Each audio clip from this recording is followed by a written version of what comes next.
as a CEO, a successful person, an ethical leader. Hoping for a jump start in the corporate world, more than 1,20,000 students in India pursue a degree in management every year. Globalization opened up new avenues for Indian students in the 90s. And doing an MBA fast became a passport for a successful career. With a plethora of MBA colleges mushrooming in India today, students definitely need some parameters to filter down their choices. In order to get a one-stop solution for all his problems, whether it's placement related or infrastructure, whether it's the facilities offered by the college, I think a ranking would give me all the answers at one place. It generates a level of trust if the ranking is from a renowned institution, and also it helps them to attract many industry experts and corporates towards the college by showcasing the intellectual capital that the college possesses. The trend of ranking B schools started over 15 years ago, with glossy magazines ranking colleges on various parameters. Since then, there have been a plethora of rankings and surveys, trying to help students choose the right course in the right B school. MBA is an important career decision for any candidate to take, and it might be the last professional course that the person might undertake. MBA rankings do play an important role as it influences the decision of the candidate. For the recruiters as well, these rankings play an important role as they help in determining the best talent from the industry. With business schools becoming a top source for high-caliber talent, companies have to ensure that they get the best from the best. While hiring fresh talent, credible B school rankings are uniformly referred to by almost all employers. It's very important from corporate's point of view to look at the inherent strengths of an institution, and that comes from a ranking. As an employer, ranking is very important for us because there are so many colleges to go to. There are thousands literally. How do we evaluate which college is relevant to us? How do we focus our activity? How do we focus our effort? If we know these are the best schools to go to, then we'll only go to those schools instead of spending time and spreading all over the place. If you go at a student level, what happens is that the selection hit ratio, as we call it, it goes up. So if you go to an institute which is ranked higher, there are very good chances that the number of people that you end up selecting versus the number of people who participate in the selection process, that ratio would be higher. If the ranking helps us say these are the top 10 or 15, we can focus on those business schools and try to get the best quality of students for the organization. This is where the National Human Resources Development Network has stepped in. This apex body of professionals committed to promoting HRD movement in India has joined hands with the People Matters magazine to come up with a new system of B school rankings. The response to NHRDN ranking of business school has been very, very encouraging, and whereas we felt that only few business schools will participate, but we saw the participation of 40 business schools for the first ever ranking that we did along with People Matters. And as far as the relevance is concerned, it is definitely going to stay because it is being done by a professional body which is going to judge the entire process not only on the basis of data, but also on the data of verifying the data. For us at People Matters, and why we wanted to be associated with this initiative, was that it's a community-driven ranking. So the HR community, who actually are the recipients and the owners of recruitment when it comes to campus hiring, they are the ones who have defined the parameters, they're the ones who have validated the process, they've been involved in the whole exercise. So it's kind of the consumer is actually taking ownership and creating the process to identify good schools and recognize those good schools. 30 senior corporate members, along with S.Y. Siddiqui, the chairman of the committee, oversaw the entire ranking process. I think, to my mind, the upsurge of B schools in the recent years really is emphasizing the need to bring in some quality benchmark in terms of what professional education is going to be rendered. I was involved with this activity right from beginning, the B school ranking, as I was part of the NHRDN team that was going into this. And I think as a part of industry, what we had a focus was on the relevance to the industry, because industry hires. The NHRDN employed the experimental learning Sync Education as its research partner and came up with a 5-step process for a holistic evaluation. The first step of this business school ranking was to invite participation from the different B schools, and the way it happened was that we surveyed the last 5 years of various ranking which was done, and out of that we selected the prominent business schools. We took that list to academicians, industry representatives, we discussed them, and finally we came out with a list of 60 business schools to whom we invited to participate in various stages of the business school ranking. Industry experts and academia chose 9 parameters that include student profile, intellectual capital, academic excellence, corporate connectedness, and international accreditation for ranking the institutes. In my mind, if I just simply mention 3 critical factors, the professional process for intake of students has to be very clearly defined. That is one critical part. Second part is that the capability of faculty, what kind of research capability this institution brings forth, are very critical to what quality of education they will be able to render. Then of course, factors like infrastructure, factors like corporate connectedness, these are important. But most critical to my mind is the capability of the faculty, the research capability of the institute, and also the intake process, how you are going to really select students. The second step was to carry out an extensive survey across these 60 schools. Then a team from NHRDN visited the campuses to interact with the deans and director. Most of the surveys, they restrict themselves to questionnaires and validation visits are not conducted.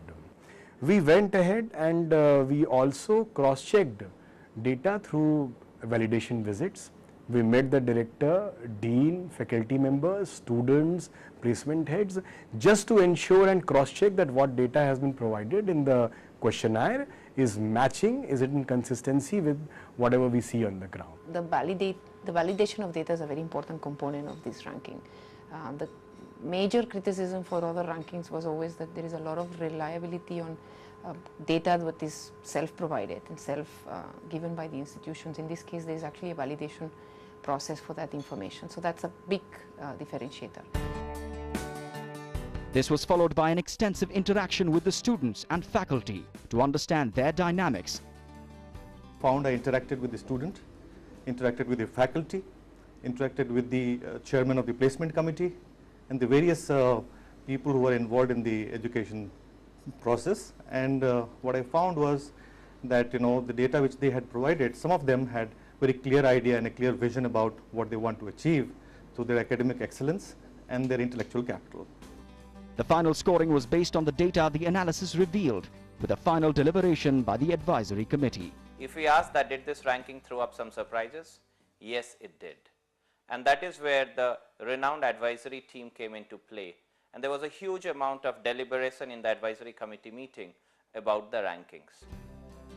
Using these 5 steps, the B schools were looked at from a broader perspective of various stages of knowledge, its creation, distribution and application. There are almost 13,000 HR professionals sit with National HRD, and there have been a lot of requests to National HRD to take this survey, being an independent body. And we had a very detailed laid down process which we followed while rating these B schools. NHRDN coming into this with HR professionals really bringing into play their total experience, I think to a great extent will be a professional window for people to consult, consider and then take appropriate decisions. They have the process that they have followed is extremely rigorous, and more so there is a deep involvement of corporate in the entire process, not only at the stage of conceptualizing the entire B school ranking, but also at the stage of implementation. So what they've done is that they have taken corporate advisory in terms of how to go about designing the entire program, and when they started rolling out in terms of assessment of the institutes, the corporates were deeply involved. Coming up, on the other side of the break, we reveal the NHRDN People Matters rankings of the top 40 management schools in India.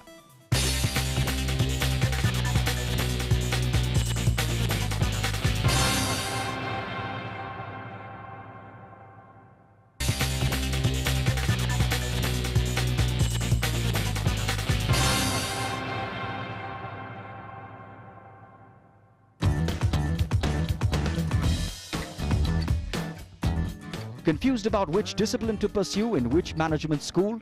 13,000 people strong National Human Resource Development Network came together with HR magazine People Matters for a one-stop list of students, parents and HR managers to find out the best B schools in India. And this is what the NHRDN People Matters B School Rankings 2013 revealed. Geetam Institute, Visakhapatnam, known for its accreditation and linkages, and IISWBM, Kolkata, known for its leadership and governance, rounded off the list. The school is having two thrust areas, that they are international business and global entrepreneurship. All our programs are offered in these two areas. At 37 came ITN Navi Mumbai, and GBS Noida took the 38th spot. Both BVP Pune and GGSIPU New Delhi scored high on leadership and governance. And so did Jaipuria Institute Lucknow. Jaipuria Noida made it to the list as well at 31. PSG Coimbatore scored high on academic excellence. Amity, Noida's top scoring parameter was its campus life. IIFM came in at 27, while IFIM came in at 28.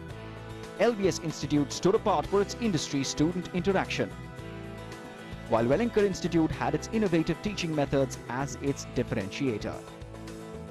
Symbiosis Pune and Force School of Management, Delhi came in close at 21 and 22. We are giving a lot of emphasis on faculty to carry out research and update themselves, and through this only the student would get benefited from interacting with such learned professors. And we do a lot of things with the faculty to carry out research and their exposure to international conferences and other kinds of meetings that we do internationally for our faculty to really get updated, and that's how the student get to learn a lot and the student become more valuable in the job market. XIM Bhubaneswar scored high for its placements at rank 20. While BIMTech Noida scored for leadership and governance, DA Pai Management School scored for its infrastructure. Our institute has been looking into these areas for last 10-12 years, and we have given a lot of emphasis that the B school education should be governed by the faculty, not by the owners. And our owners, Birla family, they have allowed us to make this institute as a faculty-driven business school. Mumbai College's SP Jain and NITIE came in at 15 and 16. At 13 stood IIFT New Delhi, and TIS Mumbai came in at 14. IMT Ghaziabad came in at 11, followed by FMS Delhi at 12. Entering the top 10 were IIM Indore and Narsi Munji Mumbai. At the 7th spot stood MDI Gurgaon for its corporate connect, with IIMK at 8 recognized for its unique academic excellence. At 5 came in IIM Lucknow for its student profile, and at 6 came in IMI Delhi. At IMI we are very lucky. It's not a one-man show. There are many leaders, and by that I mean we have very empowered deans. So in terms of leadership and corporate governance, there's a lot of freedom to operate, and which is probably one of the reasons why this institution is growing so fast. Making it to the top 3 is IIM Calcutta at 3, with XLRI Jamshedpur at rank 4. And the best B school in India is IIM Ahmedabad, while IIM Bangalore following at rank 2. In the NHRDN People Matters stream-wise ranking, IIM Bangalore came on top for the finance discipline, marketing and IT. IIM Ahmedabad headed the strategy stream, while XLRI topped human resources, and IIM Calcutta was ranked best for operations. There are many rankings, many of them of dubious quality.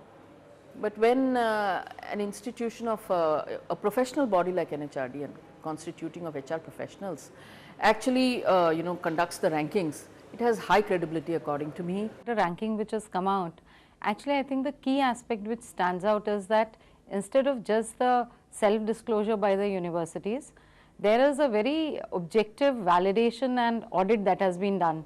It has been done by the top 30 leaders of the industry, which means they are the user group, they are the customer group to the universities. So there's a lot of authentication.